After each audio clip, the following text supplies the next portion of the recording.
บริหารถึงแนวใดเนาะให้ได้โดนที่สุดเนาะแล้วก็ให้ได้แบบยาวที่สุดเนาะในการเฟดเพื่อบ่ให้พอร์ตของเรานี้แตกได้ไวเนาะเช่นยกตัวอย่างเนาะมีพอร์ตอยู่100เหรียญเนาะเขาจะบริหารแบบใดเนี่ยให้พอร์ตของเขานี่บ่แตกง่ายเนาะได้โดนที่สุดยกตัวอย่างง่ายๆเนาะคนเราคันว่าเขามีพอร์ต100เหรียญเนี่ยอยากให้ออกออเดอร์เฮาที่น้อยๆเนาะคนเฮาที่ได้ยกมาความเสี่ยงได้ง่ายๆเนาะเดี๋ยวจะมาลองออกออเดอร์ให้เบิ่งเนาะออกออเดอร์ให้เบิ่งเดี๋ยวจะใส่เทคนิคเข้ามาช่วยในการเทรดนะเนาะมาเดี๋ยวมาเบิ่งนำกันเนาะแล้วก็การบริหารทุนก็เป็นสิ่งที่สำคัญนำเดี๋ยวจะไปอยู่ประมาณ1.5เนาะอันนี้คือเป็นการบริหารทุนที่ให้มันได้โดนที่สุดตั้งเป้าเนาะเป้าก็คือเสีย3ไม้นี้จะหยุดเนาะจะบ่ไปต่อเนาะคันหากว่ามีกำไรเด้คันหากว่าวินเด้เขาจะเดินเสมอเนาะอันนี้ก็คือในการตั้งเป้าได้เป้าเสียแล้วก็ตั้งเป้าให้มันได้โดนที่สุดให้เฮาเนี่ยบริหารทุนให้มันได้โดนที่สุดมาเสื้อโลดว่าคันหากว่าเฮาเฮ็ดแบบนี้นะคนเนาะต่อให้ยากพอแตกก็บ่แตกง่ายเนาะคนเนาะเดี๋ยวมาเบิ่งนำกันว่ามันจะสามารถเป็นไปได้บ่คนเนาะมาเบิ่งนำกันเดี๋ยวคนเด้อมาชื่อว่าออเดอร์นี้แม่นเฮาได้กดซื้อไปละเนาะ 1.5 เหรียญเนาะเดี๋ยวมาเบิ่งนำกันออเดอร์นี้สามารถขึ้นไปได้บ่เนาะมาเบิ่งนำกันบ่วินนี่บ่เป็นหยังทุกคนเด้อ3 2 1บ่ขึ้นชื่อว่าไม่แลกเสียเนาะอันนี้แหละเนาะเสียนี่แหละจะเป็นการดีที่สุดเนาะเพราะว่าจะได้รู้เลยว่าต้องบริหารทุนแบบใดเนาะ2.5ก็ได้คือกันเนาะ 2.5 ก็ได้คือกันเพื่อให้มันวินแล้วก็ได้ต้นทุนกลับคืนมาเนาะบ่ต้องหวังกำไรเฮียซื้อก็ได้1มาซื้อก็ได้1เนาะเพราะว่าในช่วงนี้แม่นเฮาจะเข้าตามตลาดไปก่อนเนาะบ่ต้องหวังเที่ว่าบ่ต้องหวังว่ามันจะชนะหรือบ่ชนะเนาะ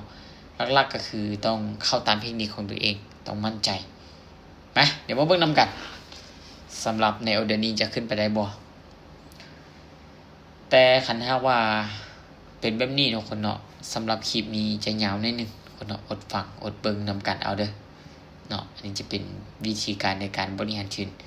โอเควินแล้วได้กลับคืนมาบ่ต้นทุน100เหรียญเนาะ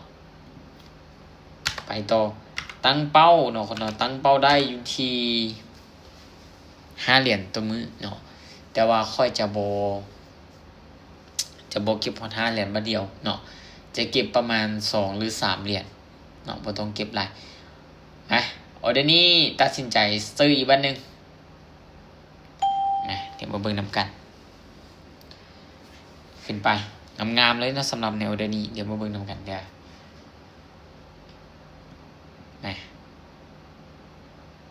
โอ้งามๆเนาะคนเนาะสังเกตเบิ่งง่ายๆเนาะเวลาเทรดนี่เทรดตามตลาดไปก่อนเดี๋ยวมาเบิ่งนำกันบ่ตื่นแบบนี้นะเดี๋ยวมาเบิ่งนำกันเด้อสวยงามวินโอเควินละเนาะถือว่าวินมาละเห็นบ่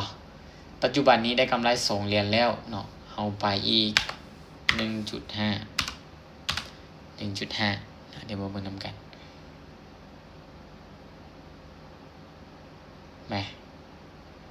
โอเค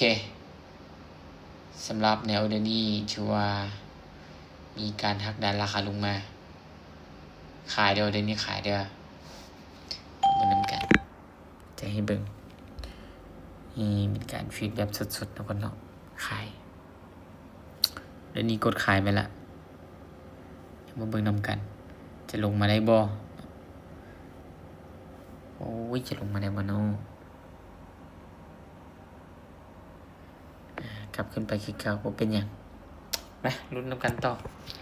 กลับขึ้นไปก็บ่เป็นหยังเนาะโอเคบ่วินเนาะบ่เป็นหยังไป 3.5 บัดนี้ เนาะจะเป็นการเบิ่งแม่ผลเนาะต่อให้เฮาเสียเนี่ยต้นทุนเฮาก็ยังคือเก่า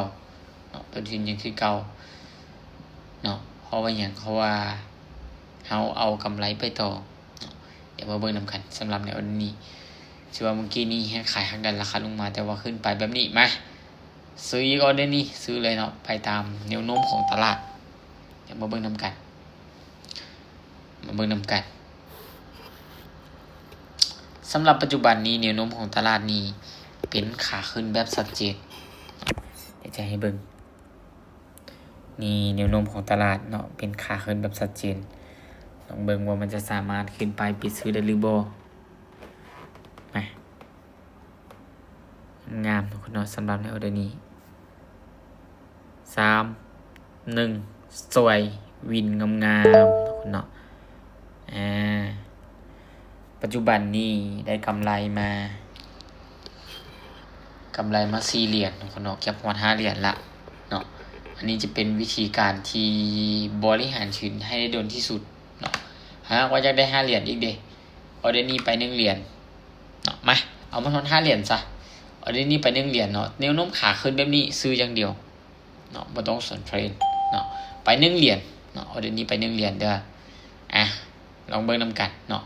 บ่วินบ่เป็นหยังเนาะเพราะว่าเขาเน้นวิธีที่